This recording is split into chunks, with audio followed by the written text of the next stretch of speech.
welcome to our ongoing podcast series around emerging leaders in sustainability. Today, we're pleased to introduce Grandperspective, a pioneer in emissions monitoring for large industrial sites. With me, we have Peter Maas, co-founder and CEO, and Simon Bunegar, Chief Commercial Officer. Welcome. So, Peter, what inspired you to found Grandperspective?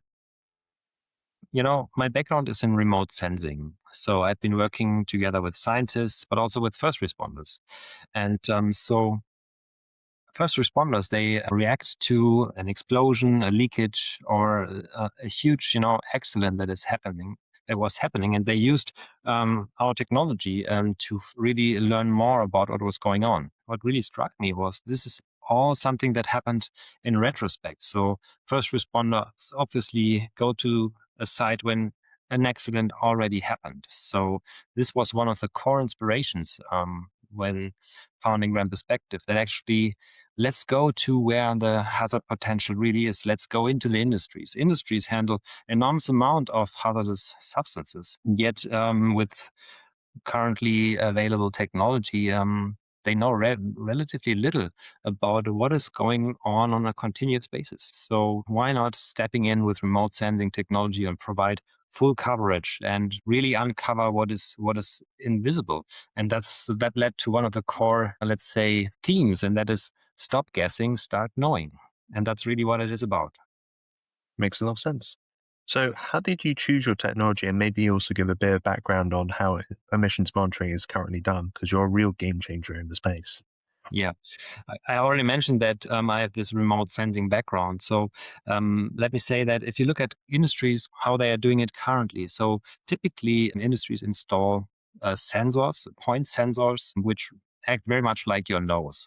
They will sound an alarm when the molecule is already in the sensor. So you smell something when the molecule is in your nose, right? So remote sensing is about detecting something from the distance, like your eyes. You can see far distant objects. So that's why with remote sensing technology, we are in the position to really cover wide areas, square kilometers with just a handful of sensors, and really provide coverage both in area, but also in time, because we can monitor continuously.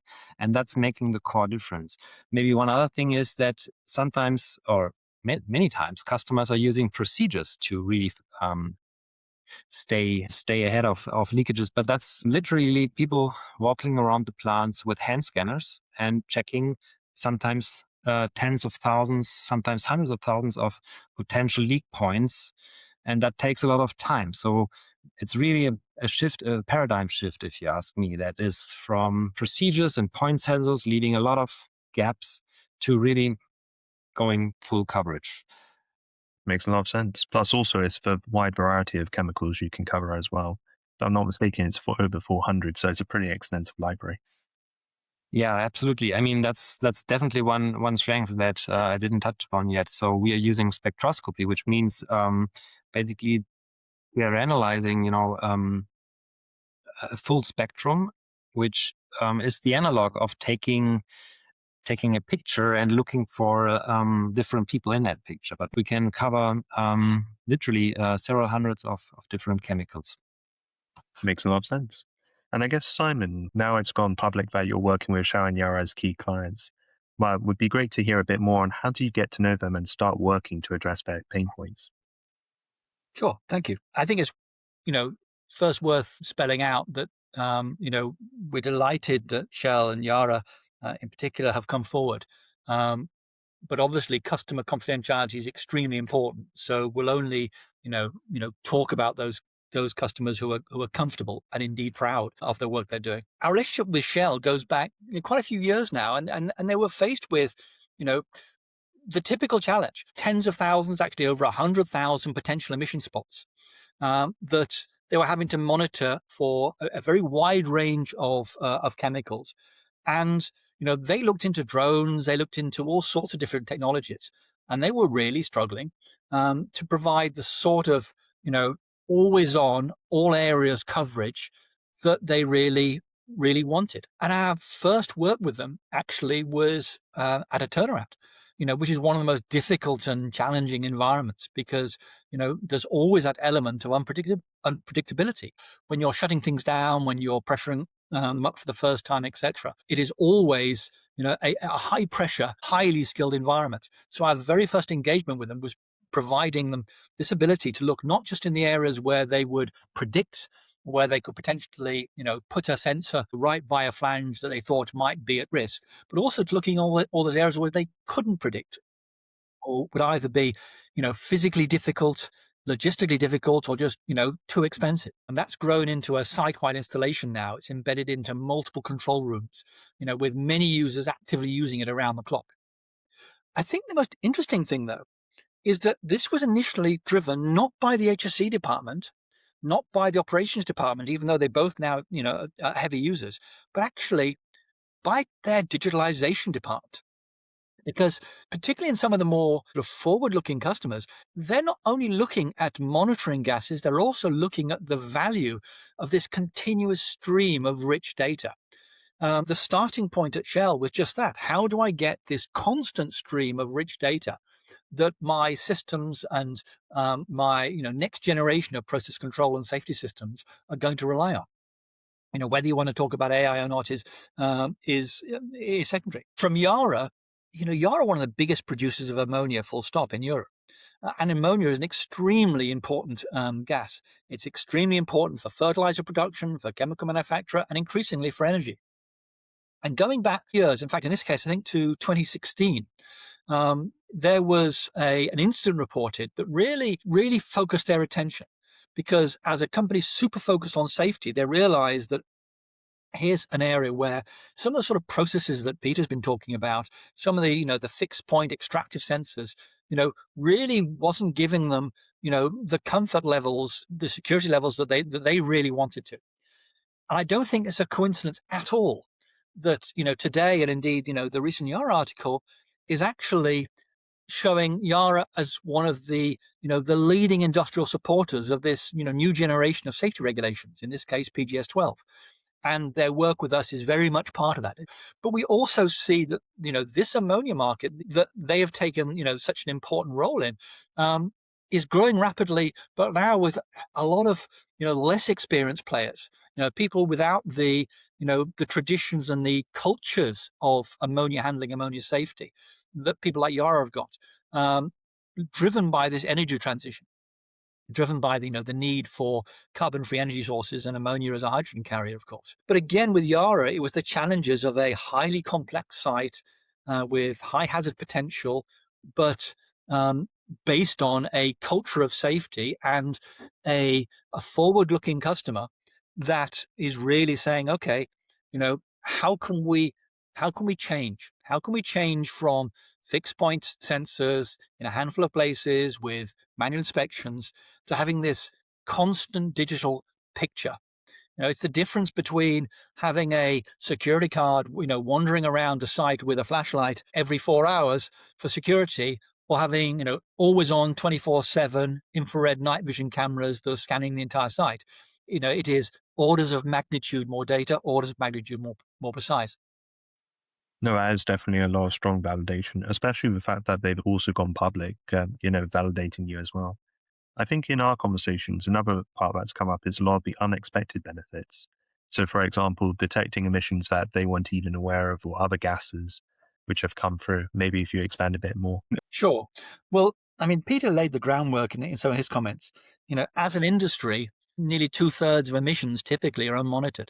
So this is very much, part of their motivation, knowing that there are blind spots, knowing there are areas where it was difficult.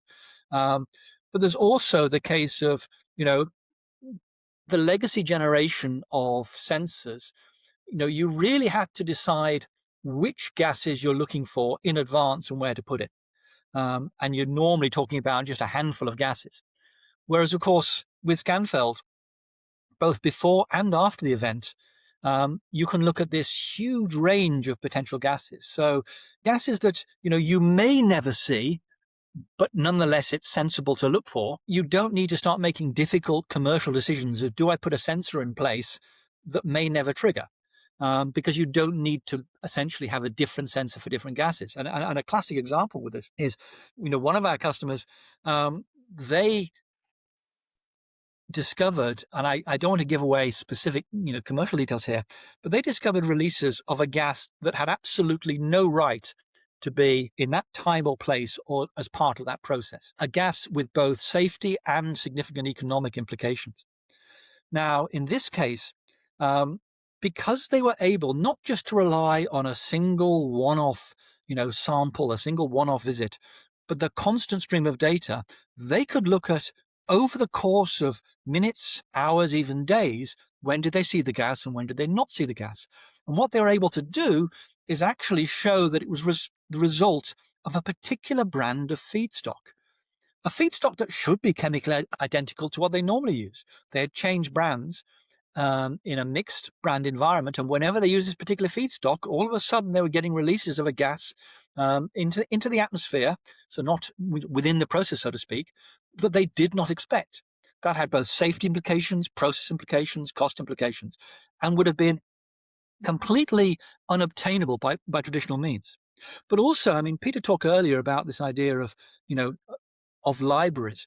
One of the interesting things about that technology is you can retrospectively go back. So even if you weren't originally looking for a gas at the time, the physical record, the spectroscopic fingerprints that we collect are still there, even if you weren't looking for it. So customers can and do go back into the data and say, I know I wasn't looking for gas X, last month, but was there any? And you can go back in and say, yes. And here's how much, here's where it was, here's what it was associated. And that gives, very significant value. Well, I think it's also part of your scaling story as well, in terms of, you first get embedded through one department, but then you quickly spread out across multiple different value streams. And now as you scale with that, Shell and Yara, it's a case of, do we cover more gases? Do we cover into more departments, in terms of this global story? So I guess that leads into, what are the next steps with Shell and Yara in terms of how are you progressing with them? I mean, that's a really, great and important question, particularly if you're talking to, the chief commercial officer. If I start by going backwards, if I look at the last year has seen all those, early adopters, those people, who were perhaps slightly more forward-looking, who were doing proof of concepts with us, pilots with us, and so forth. We've seen these people time and again go from one sensor to two sensors to four sensors to entire sites, from one site to two sites, and so forth. And then bring on board other organizations that are co-tenants at major chemical parks, co-tenants in the production area, and indeed neighbors even. Because again, one of the power of this system is the ability not only to look in, but also to look out. Just last week, we shipped an installation to the Middle East with a very innovative use case. They are looking specifically outside of their site. They have a particular threat environment when it comes to the risk of certain chemicals putting staff at risk. And of course, they're not willing to take any risks there. And they have a system whereby they're looking outside the camp at significant distance at certain potential risk factors and providing early warning. We're also seeing our customers, working collaboratively with other companies, other neighbors. So if we look forward, where that is right now, if you look at, chemical, petrochem, oil and gas, transportation, pharma, fertilizer, we now have customers, major customers in all of these sectors, and all of them are growing. All of them have very significant expand potential. And indeed, now some of their collaborators and indeed competitors are calling us up. People talk to each other in this industry a lot. And what we're hearing now is there's an awful lot of pull from the industry where a major chemical group calls me up and says, oh, I've been talking to company X, I've been talking to company Y. Clearly, I need to talk to you. And that's where we see things growing organically with our existing customers, both within sites. I mean, you've already spoken about how we go from, one department to another, and each one gets value. And by the way, another critical part of this is they have a single view of the truth. They're all using the data, but they're using the data from a single feed. And that's really important because right now, very often, you've got one group measuring things one way, another group measuring things another way, another group trying to put those two things together and see what is the equivalence. What we're seeing with our customers now is, this this common thread all the way through. The same data that's used to alert the first responders is being used to improve operations, is being used to report on their compliance needs, and is being used in post-event analysis.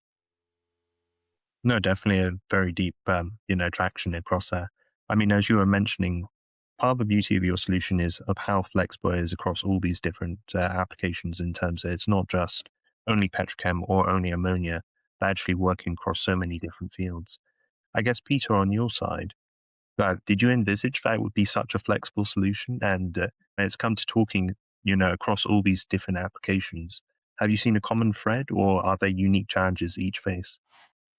Well, it's a great question because the early days were and still are a lot driven by curiosity, by ideas, and a lot of also creativity. Because you see, like Simon gave great examples of what is possible with this technology, and it's just great to see that people are taking it up and are using it. Yes, I think we saw this coming because this is very much a new category of doing things. So we are stepping into the industrial at an industrial customer, and we are start to collect these data, and they serve, of course, primarily a safety, use case. But as Simon put forward, the other departments have great value in these data as well. So it's not just that you can find different compounds, for example, but it's not always the safety critical emissions that you are looking for. Maybe it's the tiny small leakages from a pump, and it's important to know that you want to exchange that pump during your next turnaround. So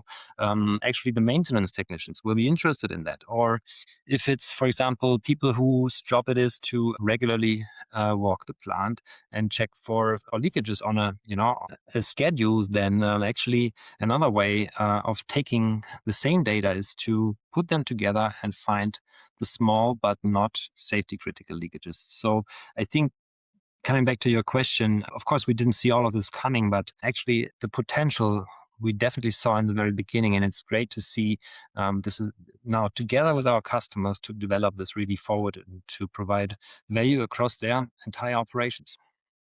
I was going to say, all of our customers have, very considerable investments and indeed expertise on the IT front, on the data processing front. And increasingly, they're relying on us to provide, a class of data that before they didn't have. You're talking about a difference between, 1 to 400 data points per day to several million data points per day. And that allows you to start asking some very interesting questions. Do emissions go up when the shift changes? Do I have certain complex associated with higher air pressure? When a particular process starts and finishes, what's its impact on releases? We had one customer of ours who identified that they were getting a really hard to trace, fugitive emission. It was coming and going on a relatively regular pattern, and they really couldn't put their finger on it using traditional means. But once they were able to have a clear picture, it actually correlated with the arrival of a tanker. Something as simple as a tanker coming and somebody opening a valve, which had a knock-on effect further down the process, and being able to pinpoint that, tiny emission, not in any way a primary safety issue for them. They operate a very safe plant, but nonetheless, it showed that there was an interrelation between certain processes that they had no idea of. And that, drove them to make, quite significant procedural changes and indeed structural changes. So to add upon that, what we can definitely see is, while, of course, in the early days, and still this is very much driven by safety, we see now, because of the fact that there is a data record of these things and that there is a log entry and that there is an audit trail, we see now more and more, support of compliance and regulations driven by, a complete coverage of what and data record. Well, I think also one of the things that doesn't get stated enough is that you're more than just a product in terms of when, people might think, oh, this is just a sensor to spot, emissions. But in fact, it's much more the data-led, software-led approach that both of you have been alluding to. So it comes down to more the richness of the data and how you offer the flexibility. As Simon was saying, the retrospective capability specifically, as you get deeper with these clients, be able to say, oh, 6 months ago, was this other gas actually coming out? How are we tracking it? I think that's something that shows incredible value, especially as you've got this complex regulation coming through where people have to adapt, where you can't just continue to rely on people with, emission guns going randomly across the facility trying to catch up. But I guess maybe if you could talk a bit more about, so you've been scaling with these MNCs, but what would be the typical customer journey in terms of, do you start at a pilot, prove out, and then scale from there, or how does it vary? Well, if I lead on this one, so of course every customer is unique, and ultimately the customer is the expert in their field, not us. So if you were to start with, our first entry into a particular sector or subsector, then of course it'll be driven by an ambitious early adopter, somebody who wants to make a difference, and that may well be a proof of concept or a pilot. But once that has been established, then typically follow-on customers or follow-on sites or competitive or affiliative customers won't be going through POC, won't be going through pilot. They'll be going straight to full install. Perhaps a slightly better way of looking at it is who uses it first. So then the question is where is the compelling need?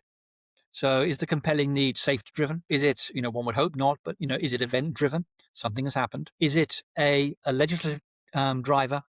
There's no doubt that Yara's engagement in the PGS 12 regulations, which they have really helped to develop and to enrich, should we say, is wrapped up in our own work as well. So is this something that is driving, or they're driving, or is it something on straight operations? It's about cost. It's about, we're putting in a major AI system, and the AI system is being chronically starved of the information it needs to make smart decisions.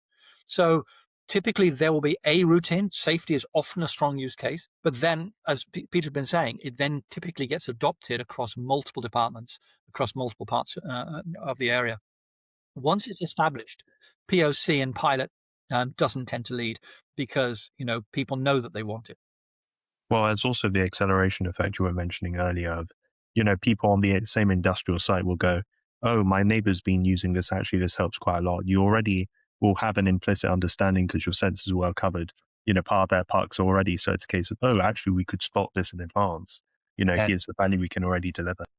To give you one example there, one of the largest chemical parks in Europe, if not the largest chemical park in Europe, was developing exactly like that. So we started off with one large producing partner there, customer, and now we have up to 5 different stakeholder groups sharing our largest installation there. And so there's many users day and night across multiple operator rooms who are using the system. And this is showing how the true value really unfolds. So we have, of course, primary, again, safety layer, but we are also providing reports there, and all different, job titles and roles are using the system now. And all that's culminating in, you've got this big group of MNCs that you're scaling with. And importantly, it's all a lot of recurring software data, in terms of that's building up a pretty strong revenue stack that you're going through as well. So I guess moving forward, what would you say is the next for Grandperspective, and what growth plans do you have lined up for 2026? So the key thing is, of course, to further expand with our good route that we have with our multinational customers. So we have talked about how, let's say, well positioned we are to further scale with this. So that's the starting point. But also we are looking towards scaling the team. My understanding is you've got all this inbound demand coming through, and a large amount of it actually has been where if you had more of a team, you could actually accelerate a lot more with these clients.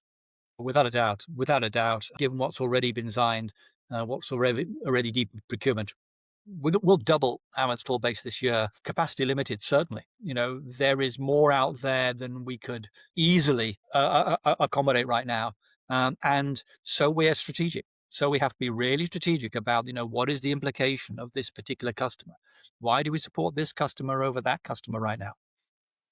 And these are still early days. Imagine if really the compliance rules fully kick in across multiple industries. I mean, I had another RFQ acceptance, in fact, end of last week, and we had visited them. A North African client, in this case, last year, went through the formal process.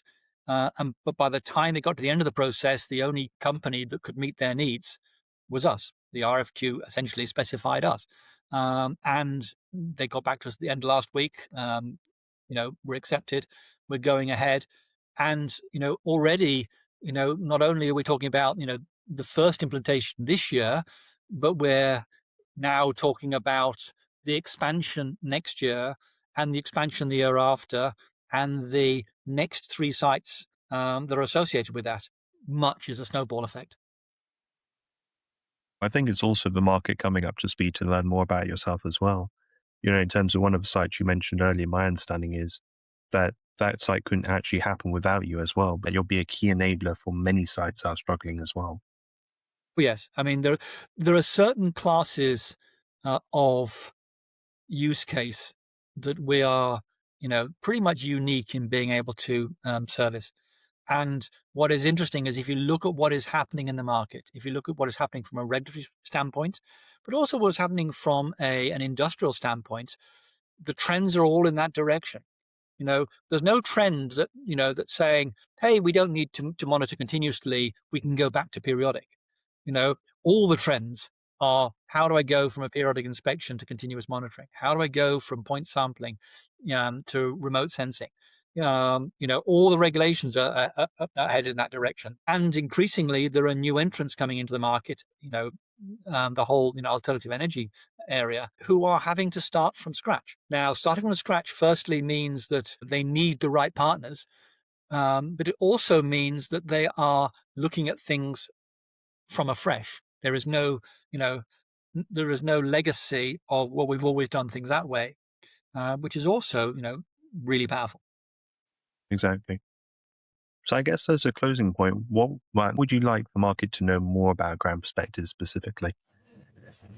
Yeah, I would first of all say it's really exciting to be part of this, I must say, because this is, we see the industry change. We see our customers looking at their own plant with different eyes. We see so much we would like to do further, and we see that there's really an impact from what is happening. So we see emissions go down and processes improving. So all in that together, it's really exciting time. So what do we like the market to know from us? So we would like to have better visibility because there is a huge unmet need out there. That's what I would like to say.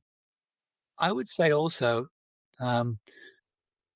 there is a real sea change. If you were to go back, a few years, if you pick up a leak during a routine sweep, you go, oh dear, I'm going to have to fix that. Your sensors, periodic inspections are essentially a source of pain. Now they're an asset. When you can provide a full picture, true chemical intelligence of the whole site, actually that sensor network gives you a heartbeat, gives you the vital signs, allows you to make smarter decisions, allows you to stop problems whilst they're still small. Because we all know in this industry, big problems come from small problems. These things that you did in the past and almost resented, you now appreciate and value. And we see that time and time again with our customers. Is why it so often spreads across multiple departments, because other people wander into the safety control room, have a look up on the board and go, oh, that would be really useful. If I could get access to that data, that would be really, so it's really the value in their systems, allowing people to, of course, making their operations more economic, making their operations safer, making them more compliant. Absolutely. But it's unlocking value. Makes a lot of sense. Effectively translating from a tick box exercise to actually optimizing, the internal operations. Exactly. Well, thank you both. This has been a real pleasure. Thank you. Thank you very much. Very good.